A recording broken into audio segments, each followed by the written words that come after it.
इस गीत में खुश होकर दे रहे हैं, बहुत बहुत धन्यवाद है। ले एक युगल गीत बिंदेश्वरी और कयूम स्टार गायक और गायिका जब युगल प्रस्तुति करे ना तो फिर क्या बात है। और पूस मेला समिति कर ये आयोजन में 2 स्टार कलाकार कलाकारा उपस्थित हैं। बहुत बहुत स्वागत है अपने मनकर युगल गीत ले। हेलो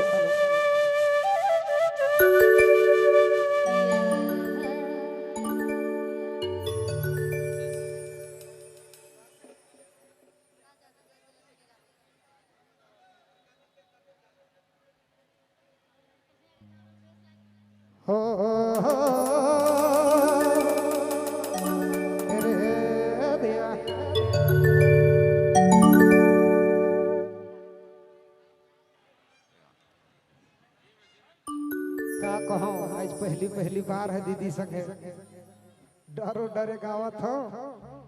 अब भाटू का कही रे दिया भाई बहन कर जगह में भाटू के कहां से लानी ला रे भाई। आज कर भाटू माने ना भाई बहन के रिश्ता के भेने का कहबे। हेलो मतवार जिंदगी है दी। बसंत जी पतुरा से आवल हैं, वो मंच कर ठीक पीछे आए जाबे और साथी इंतजार करे लागल हैं। बसंत जी पतुरा से और साथी मंच कर ठीक पीछे इंतजार करे लागल हैं, आए जाबे।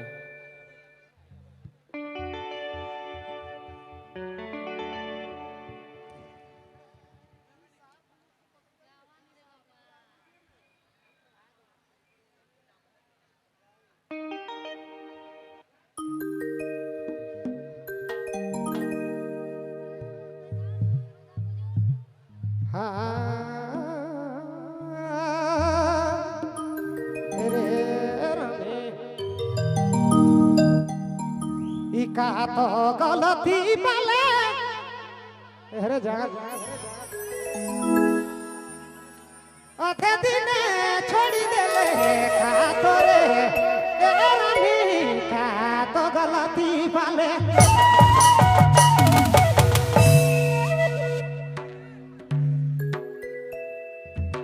डरे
पर